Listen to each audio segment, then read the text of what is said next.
Mom, I missed you so much. I was in so much pain. My name is Alara Vaughn. That's the name the world knows. Clean. American. Respectable.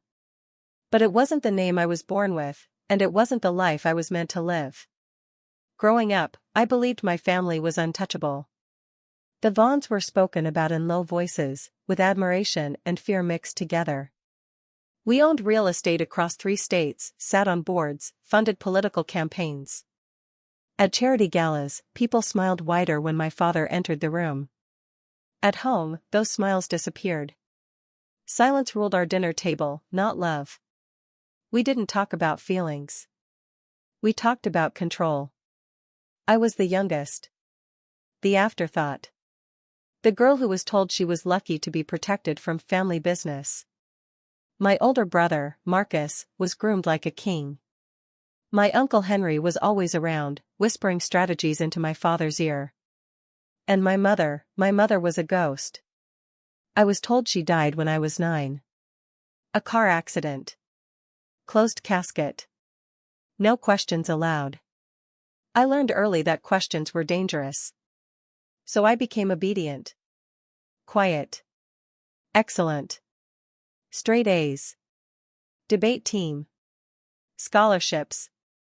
I left for college on the East Coast, carrying the Vaughn name like armor and a curse. I told myself distance was freedom. I told myself I didn't care about what my family really did to build their empire. In America, success covers many sins. I didn't want to know which ones were ours. Then, one phone call destroyed that illusion. It came from a number I didn't recognize. The voice on the other end was calm, tired, female. She said my name, not Alara, but the name only one person had ever used. My childhood nickname. The one my mother gave me. I remember sitting on my apartment floor, phone shaking in my hand, as she said the words that cracked my life in half. I'm not dead. She was calling from a federal detention facility in Arizona. My mother had been alive for 17 years. Not only alive, imprisoned. Framed. Erased. Over the next weeks, I learned the truth piece by piece, like glass pulled from a wound. My mother had discovered financial crimes inside the Vaughn empire, money laundering, political bribery, lives ruined quietly. She threatened to expose it. Instead, my father and uncle exposed her. They manufactured evidence, testified against her, and buried her existence under the story of a tragic accident. Marcus knew. He had always known. And me? I was collateral damage. The child they erased from her memory by erasing her from mine. They didn't just take my mother. They rewrote my reality. When I confronted my father, he didn't deny it. He didn't apologize. He looked at me like a disappointed investor. It was necessary, he said. You were safer believing the lie. That was the moment something inside me went quiet. Not angry. Not emotional. Just clear. I realized the Vaughn family wasn't built on loyalty or blood. It was built on sacrifice. And someone always had to be offered. This time, it wouldn't be me. I didn't scream.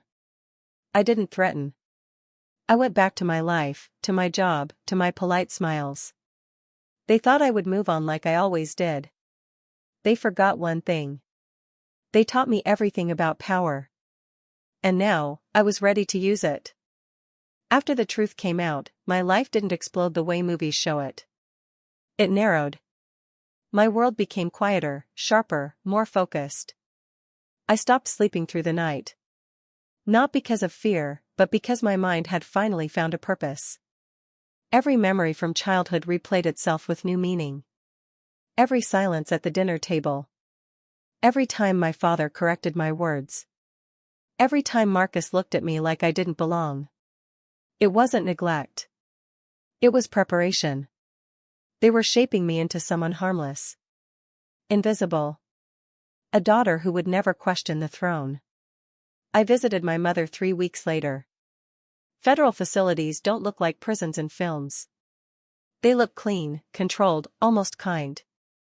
That's what makes them cruel. When she walked into the visiting room, I didn't recognize her face at first. Time had rewritten her, the way lies rewrote me. Her hair was streaked with gray, her posture guarded, her eyes alert like someone who learned too late that trust is expensive. When our eyes met, she didn't cry. She studied me. As if she was trying to see who I had become without her. She told me everything they had done. How my Uncle Henry coached witnesses. How my father chose the company over his wife. How Marcus watched her handcuffed and said nothing. She didn't ask me for revenge. She didn't ask me for forgiveness. She only said one sentence that stayed with me. If you fight them, don't fight like them. I nodded, knowing already that I was going to disappoint her. Back home, I played my role perfectly. I attended family dinners. I hugged my father. I laughed at Marcus's jokes. I let my uncle lecture me about responsibility and legacy. They saw a daughter who had been shaken but tamed. They underestimated the one thing they never taught me. Patience. I began quietly. I reviewed company filings. Donation trails. Shell corporations. I didn't steal information. I followed it. I didn't break laws. I memorized them. Power doesn't come from force. It comes from knowing where the rules bend and who is standing too close to the edge. Marcus was my first study. Not my first target. He was careless. Arrogant. Addicted to validation. He wanted to be seen as the future of the Vaughn Empire, so he left fingerprints everywhere. Late-night meetings. Private texts. Trades that looked lucky until you lined them up side by side.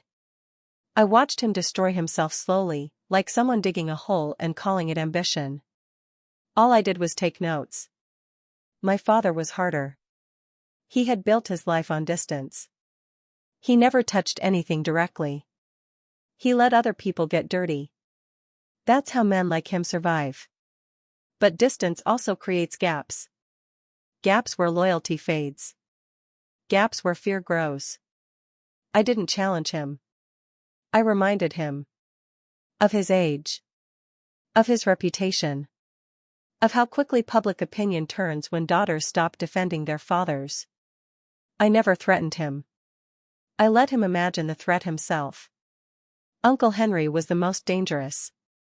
He knew systems. Courts. Media. He had destroyed my mother without raising his voice. Men like him don't panic. They calculate. That's why I waited. I let him believe I was grieving, confused, emotional. People like Henry dismiss emotion as weakness. They never see it coming when it becomes strategy. At night, alone in my apartment, I sometimes wondered when exactly I crossed the line. Was it when I stopped seeing them as family? Or when I stopped seeing myself as their victim? Revenge didn't feel violent. It felt organized. Clean. Almost professional. And that scared me more than anger ever could. Because I wasn't reacting anymore. I was building something. And the Vaughns had no idea what they created when they taught me how to survive them. By the time everything started moving, I had already made peace with the fact that there was no turning back. Revenge isn't a sudden decision. It's a slow acceptance. You wake up one day and realize you are no longer asking yourself if this is right, only how cleanly it can be done. I stopped measuring my actions by guilt and started measuring them by outcome. That was the moment I understood my family better than I ever had before. Marcus fell first, not because I pushed him, but because I stopped protecting him. For years, I had unknowingly been his shield. The polite sister. The proof that the Vaughn family was stable, wholesome, safe. When I stepped aside, the cracks became visible. I didn't leak information. I didn't make anonymous calls. I simply introduced the right people to each other and let curiosity do the rest. A journalist hungry for relevance. A regulator tired of being ignored. A rival investor who wanted revenge of his own. All of them already existed. I just aligned their paths. When the investigation became public, Marcus called me in a panic. His voice was sharp, unfamiliar. The confidence was gone. He asked me what to do, how to handle the press, who to trust. I listened quietly, the way he never listened to me. I told him to tell the truth. That was the cruelest advice I could give. The truth had never been his language. He tried to lie his way through it, and every lie collapsed faster than the last. Watching him unravel was not satisfying. It was educational. I saw how quickly loyalty evaporates when power weakens. Friends disappeared. Partners distanced themselves. Even my father spoke about Marcus as if he were already a mistake from the past. That was when I realized something darker. They had never planned to protect him either. He was only valuable as long as he was useful. The night Marcus was formally charged, my father invited me to his office. The room smelled like old leather and confidence. He poured me a drink with steady hands and asked me if I knew anything about what was happening. I looked at him and saw a man who had built his life on the belief that he could always control the narrative. I told him I knew exactly what was happening. Not as a threat. As a fact. For the first time, he looked at me like an equal. Not a daughter. Not a liability. A variable he had miscalculated. He warned me about consequences. About loyalty. About family. I reminded him that family was the reason we were in that room. He didn't argue. He didn't need to. Men like him don't fight what they don't yet understand. They retreat and plan. That same week, I received a letter from my mother. She had heard about Marcus. About the headlines.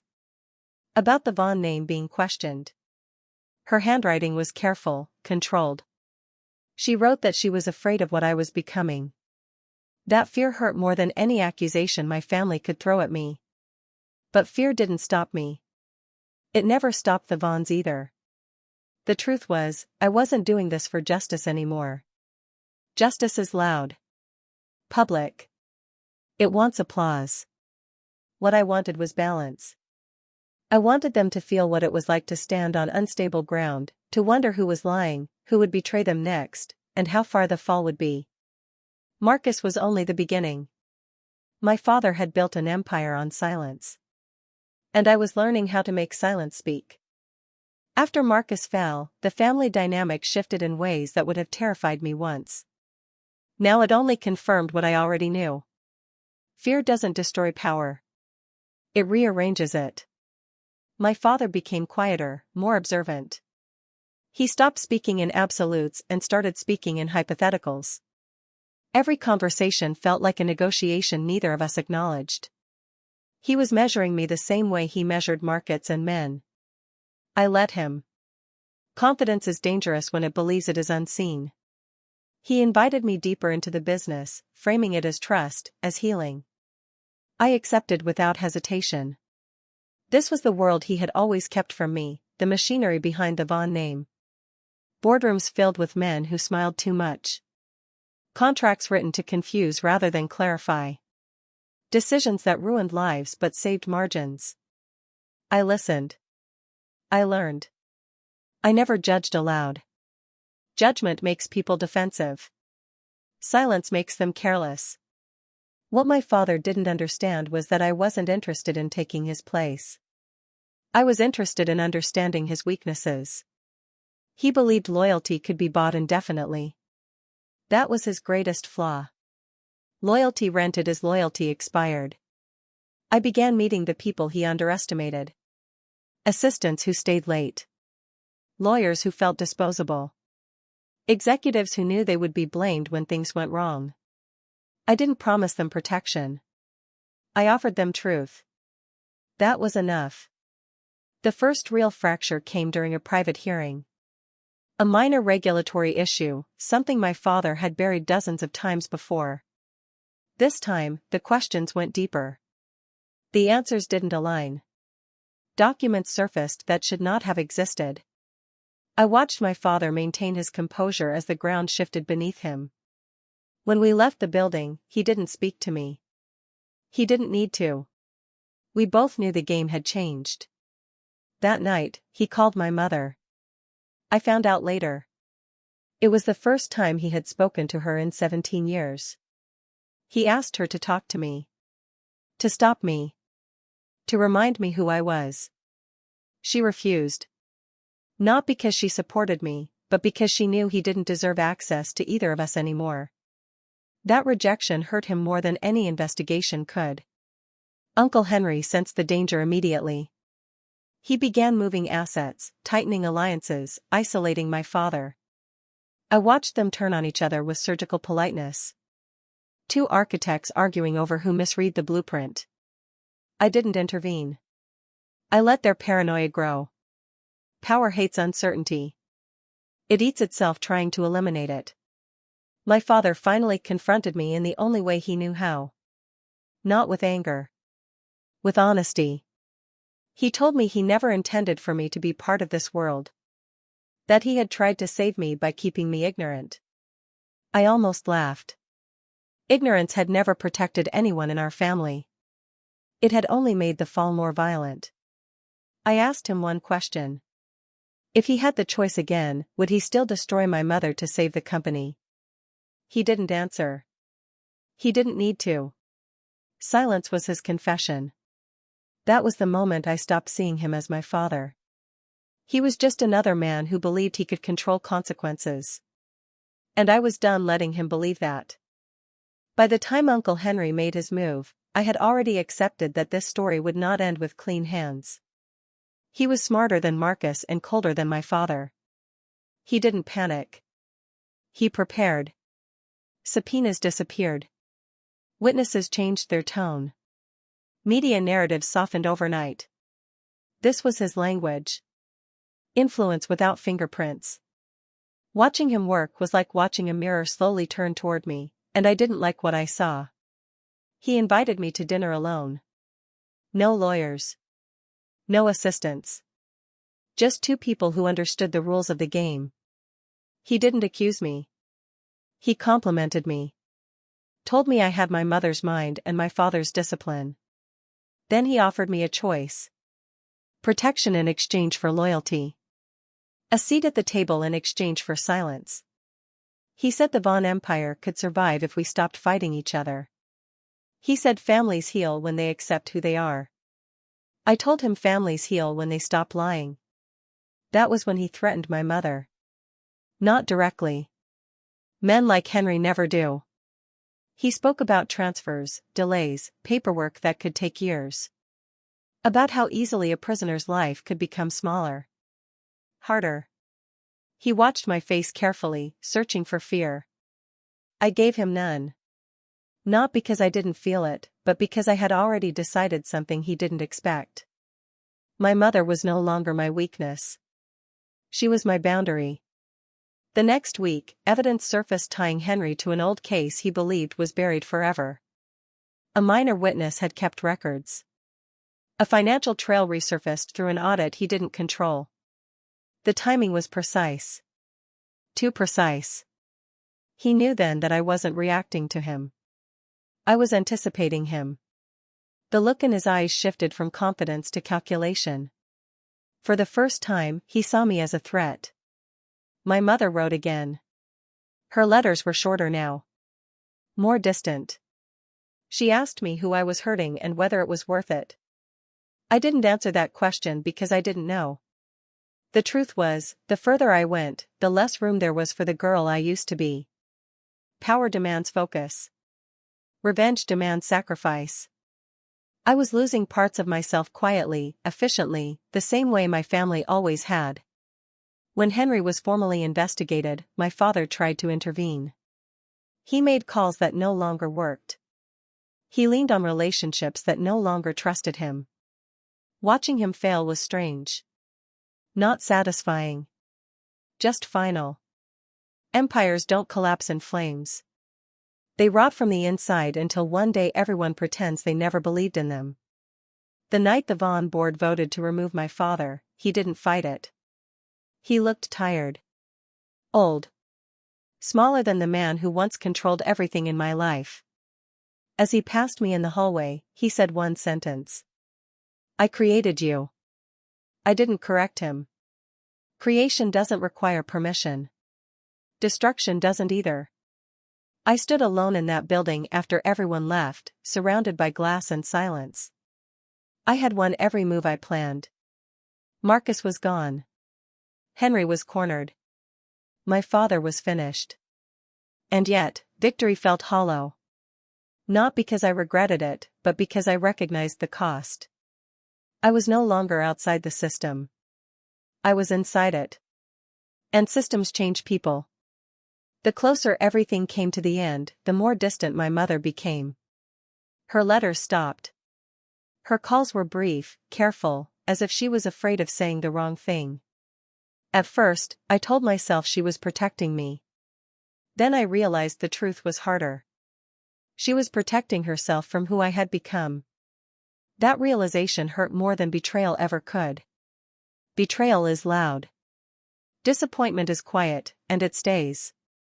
I was granted a private visit 2 weeks before her release hearing.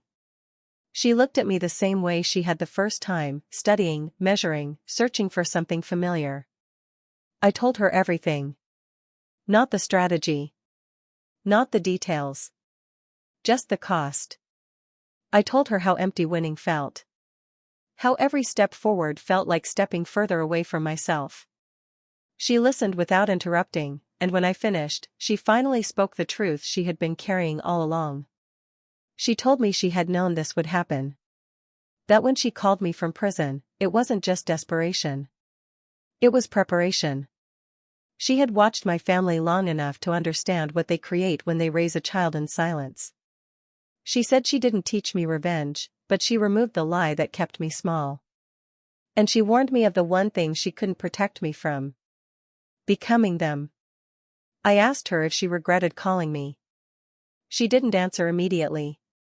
Then she said no, because truth matters more than peace. But she also said this was where my path had to become my own. Revenge could open doors, but it could not tell me which ones to walk through. That choice was mine alone. Henry's case collapsed faster than anyone expected. Too many people came forward. Too many records aligned. He tried to negotiate. He tried to threaten. Nothing worked. The man who once controlled outcomes was reduced to pleading for them. Watching his fall didn't feel like justice. It felt like inevitability. Systems eventually consumed their architects. My father withdrew completely. He stopped calling. Stopped fighting. The man who once believed consequences were for other people finally met his own. I saw him once more, by chance, in a courthouse hallway. He looked at me without anger, without pride. Just recognition. As if he finally understood what he had built and lost at the same time. The night before my mother's release, I sat alone in my apartment and replayed everything. Every decision. Every line crossed. I realized something that terrified me. I was good at this. At manipulation. At control. At turning people into outcomes. That skill didn't disappear just because the target was gone. It stayed. Waiting. My mother was freed the next morning. Cameras flashed. Questions were asked. She didn't look back. She walked forward into a world that had moved on without her. I stood at a distance and understood that freedom isn't the same as healing. Some things remain broken even when the doors open. The Vaughn Empire was finished. But so was the version of me that believed destruction would bring closure. Only one part of the story remained. And it was the hardest one to face. After my mother walked free, after Marcus was gone, after Henry and even my father had been reduced to shadows of their former power, I realized the hardest part had only just begun. Revenge ends, but its echoes do not. The empire was gone, but the person I had become in the process was permanent. I looked in the mirror one morning and barely recognized the woman staring back. Her eyes were sharper, colder, and yet heavier than they had ever been. That girl, Alara, the obedient, invisible daughter, was gone. I had inherited the same ruthlessness I had once despised. For years, I had measured my actions by outcomes, by control, by the precision of my revenge. But now I had to measure them by something else, who I wanted to be beyond what I had learned from them. My mother warned me. She said power leaves a shadow, and revenge leaves a scar that never fades. I understood that fully when I realized I no longer felt relief. I felt something harder to define. A strange mixture of emptiness and clarity, freedom mixed with recognition of what I had sacrificed. I visited my mother the day after her release. She looked at me and smiled softly, a quiet acknowledgement of both pride and fear. We didn't speak about the empire or the family. We didn't need to. We only sat and let the silence tell the story we both understood. I was free to choose my life now, but that freedom came with the weight of knowing exactly what I was capable of. And that knowledge is not easily shaken. I began rebuilding my world, carefully. Not for vengeance. Not for power. But for myself. I surrounded myself with people who were trustworthy because of who they were, not what they could do. I built businesses, yes, but ones I could control ethically. I learned to negotiate without manipulation. I learned to lead without fear. And I learned, slowly, painfully, to forgive myself for the parts of me that had mirrored the people I hated most. Even now, there are nights when the past whispers through the apartment walls. Memories of my father's calm voice, Henry's precision, Marcus's arrogance. And sometimes, I wonder if the girl I left behind, the one who believed family could be pure, would even recognize me. But I also know she wouldn't survive in that world. She wouldn't have lasted. Survival, I learned, requires a transformation you cannot reverse. I carry their lessons with me, though I shape them into something better. I have inherited strength, patience, and strategy, but I have chosen mercy over cruelty whenever I can.